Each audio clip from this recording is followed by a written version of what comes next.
Baik, Assalamualaikum warahmatullahi wabarakatuh. Perkenalkan, nama saya Sultan Hilmi Arayan dengan NIM 163251015 dari mata kuliah pemrograman dasar kelas EKA 2. Dan pada hari ini saya akan menjelaskan tentang running jurnal pada, kalau tidak salah, pertemuan ke-8 tentang kegunakan fungsi for dan loop.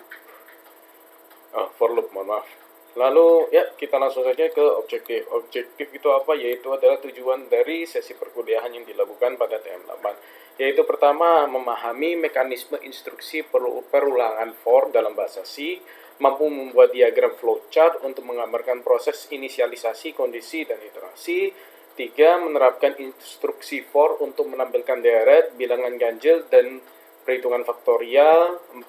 Mampu mengidentifikasi dan menganalisa perilaku program termasuk kondisi kesalahan logika. Lalu setelah itu, apa saja kegiatan yang dilakukan pada pembelajaran pada pertemuan ke-8, yaitu coba saya ceritakan. Perkuliahan yang dilaksanakan pada hari Senin tanggal 4 Mei 2026 yang diajar oleh Bapak Ali Ihsanul Qouli, SSI, MN, PhD, berfokus pada penguasaan instruksi perulangan for dalam bahasa pemrograman C, yang diawali dengan sedikit pengulangan tentang materi sebelumnya pada TM7, yaitu nested if. Lalu dilanjut dengan pemahaman sedikit tentang teori mengenai efisiensi penulisan kode melalui proses looping dengan menggunakan for. Mahasiswa juga mempelajari cara menerjemahkan logika perulangan ke dalam bentuk flowchart yang mencakup tahapan inisialisasi, pemeriksaan kondisi, hingga pengaturan interval nilai iterasi. Dalam implementasi teknisnya, mahasiswa mempraktikkan penulisan sintaks seperti for, urutannya for, inisialisasi, kondisi, interval untuk berbagai senario, seperti menampilkan deret angka naik, deret mundur, hingga penggunaan instruksi break untuk menghentikan program sebelum batas akhir tercapai. Kegiatan diakhiri dengan tugas mandiri untuk memecahkan persoalan matematika seperti perhitungan faktorial. Itu nanti berada di sesi, ya ini dia results and evaluation. Nah, sebagai evaluasi, saya izin. Mahasiswa diberikan berbagai tugas yang harus diselesaikan. Di antaranya 1, membuat flowchart dan program untuk menampilkan nilai 1 hingga 40 dengan instruksi for. Sebentar saya cek apakah masih merekam. Oke, masih merekam. Oke, ini dia flowchartnya. Jadi awal kita mulai. Lalu proses inisialisasi iter itu sama dengan 1. Nah, ada sebuah if. Apakah iter itu lebih kurang atau sama dengan 40? Jika iya, maka cetak iter. Lalu selanjutnya proses increment iter, yaitu tambahkan nilai iter sebanyak 1, diulang-ulang berkali-kali sampai iternya itu tidak memenuhi syarat ini, yaitu iter lebih besar daripada 40. Jika tidak, itu sudah false, lalu selesai. Nah, ini dia programnya. Saya jelaskan dikit. Proses diawali dengan tahap inisialisasi. Inisialisasi di mana sebuah variabel iter yang ditetapkan pada nilai awal yaitu 1. Bisa dilihat di sini, iter sama dengan 1. Maaf. Selanjutnya program akan mengevaluasi kondisi apakah nilai variabel tersebut masih kurang dari atau sama dengan 40 selama kondisi ini bernilai benar. Program akan menjalankan perintah printf untuk mencetak angka tersebut ke layar. Setelah angka dicetak, program melakukan pembaruan nilai melalui interval increment. Bisa dilihat di sini. Yang menambah nilai variabel sebesar 1 secara bertahap. Alur ini berulang secara otomatis, periksa kondisi, cetak angka, dan tambah nilai. Perulangan akan berhenti secara permanen ketika nilai variabel mencapai 41, karena pada titik tersebut sudah tidak terpenuhi kondisi-kondisinya, sehingga program keluar dari instruksi for dan dinyatakan selesai. Kita coba langsung di compiler. Oke, sebentar. Nah, langsung salin and paste, run. Oke, itu dia. Jadi dari 1 sampai 40 berarti sudah benar. Oke, langsung ke nomor 2. Buat program untuk menampilkan nilai 100 hingga 20 dengan instruksi for. Oke, bisa dilihat di sini. Saya jelaskan sedikit. Proses ini dimulai dengan tahap inisialisasi, of course, di mana variabel iterasi ditetapkan pada nilai 100. Yap, ini dia. Program kemudian mengevaluasi kondisi untuk memastikan bahwa nilai variabel tersebut masih lebih besar atau sama dengan 20 agar perulangan tetap berjalan. Berbeda dengan soal sebelumnya, kode ini menggunakan interval berupa decrement atau pengurangan nilai. Bisa dilihat di sini, iter decrement. Setiap kali perintah cetak selesai dilaksanakan, nilai variabel akan dikurangi secara bertahap. Perulangan ini akan terus berlangsung hingga nilai melewati batas bawah yang ditentukan menjadi 19, di mana pada titik tersebut kondisi menjadi tidak terpenuhi dan program akan berhenti secara otomatis. Kita bisa coba salin. Yap, itu dia. Run. Saat sudah bisa dilihat sini, ini kondisinya jika lebih besar atau sama dengan 20. Nah, kalau 19 kan sudah tidak bisa, berarti stop di 20. Oke. Lanjut ke nomor 3. Buatlah program menggunakan dengan input jumlah nilai maksimal atau n data dan output print data sebagai berikut. Ada dikasih 3. Oke, nomor 1 itu input n, outputnya 1 sampai 2, 4, 3, 6, 8 sampai 7. Oke, kita lihat. Oke, ini kita langsung salin. Oke.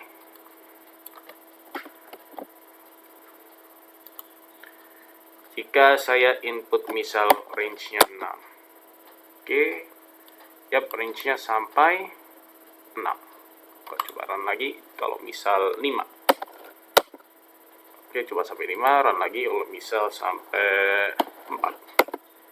Nah, cuma sampai 4. Oke, itu benar.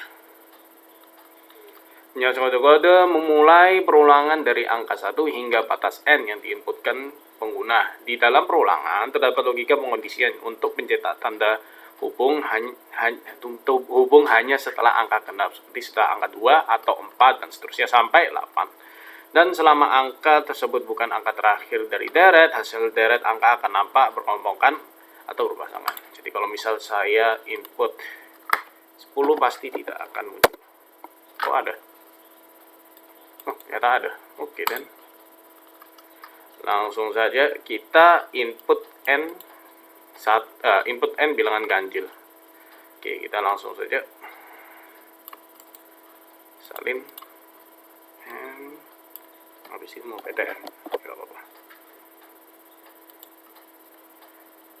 Mohon maaf. Lupa saya include return 0-nya. There we go. Oke, coba kita input 7. 1357. Mengapa? Strategi yang digunakan adalah memodifikasi bagian interval pada instruksi for. Alih-alih menambah nilai sebesar 1, program menggunakan interval 1 plus interval i plus 2. Karena perulangan dimulai dari angka 1 ganjil, maka penambahan sebesar 2 secara otomatis akan selalu menghasilkan bilangan ganjil. Nah, berikutnya tanpa perlu mengecek sisa bagi di setiap putaran. Jadi misal lagi, kalau misal saya 107. Sampai 107. Kita lanjut. Input m jumlah faktorial. 1 kali 2 kali 3. Oke, kok ada 2? Pusat ya. Oke, yuk kita langsung ambil saja ini, salin, lalu kita shoot, paste. Apa yang akan jadi jika saya input misal 8? Berarti 1 kali 2 kali 3 kali 4 kali 5 kali 6 kali 7 kali 8 hasilnya segini. Coba kita angka yang lebih besar, misal 6, jangan 6, itu 14 dulu. Hasilnya sekitar segitu. Coba misal 100. Oh, mohon maaf, 100. Hasilnya segitu. Oke, penjelasan. Proses dimulai dengan menyiapkan sebuah variabel menampung bernama faktorial yang diberi nilai awal yaitu 1. Bisa dilihat di sini. Serta memilih tipe data yang memiliki kapasitas memori besar, seperti double, agar program mampu menangani hasil perhitungan angka yang sangat tinggi tanpa mengalami galat. Selama perulangan for berjalan, program akan melakukan operasi perkalian secara terus-menerus di mana nilai variabel menampung akan dikalikan dengan angka iterasi saat itu. Siklus ini berlanjut secara otomatis hingga mencapai angka N. Setelah seluruh rangkaian perkalian selesai, program akan menampilkan hasil ke layar, ke monitor ini bisa lihat, memberikan total nilai faktorial dari angka yang diinputkan. Lalu nomor 4, kita disuruh tulis ulang program, tampilkan hasil ini dan analisa hasilnya. Oke, untuk kode A kita coba.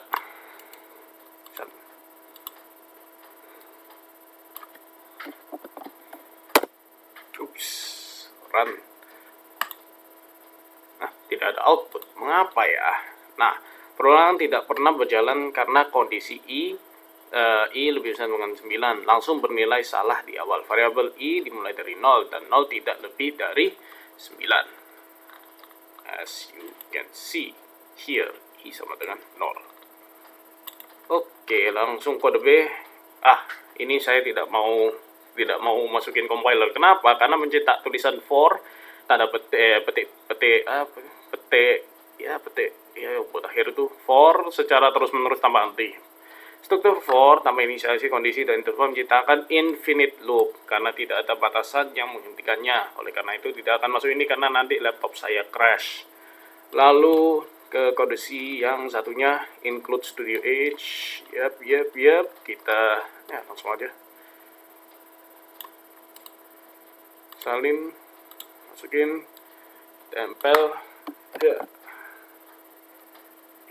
kepotong.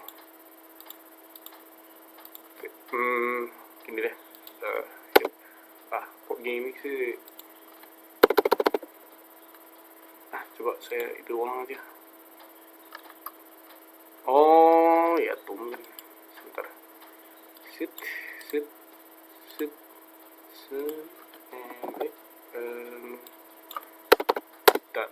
Oke, kita coba.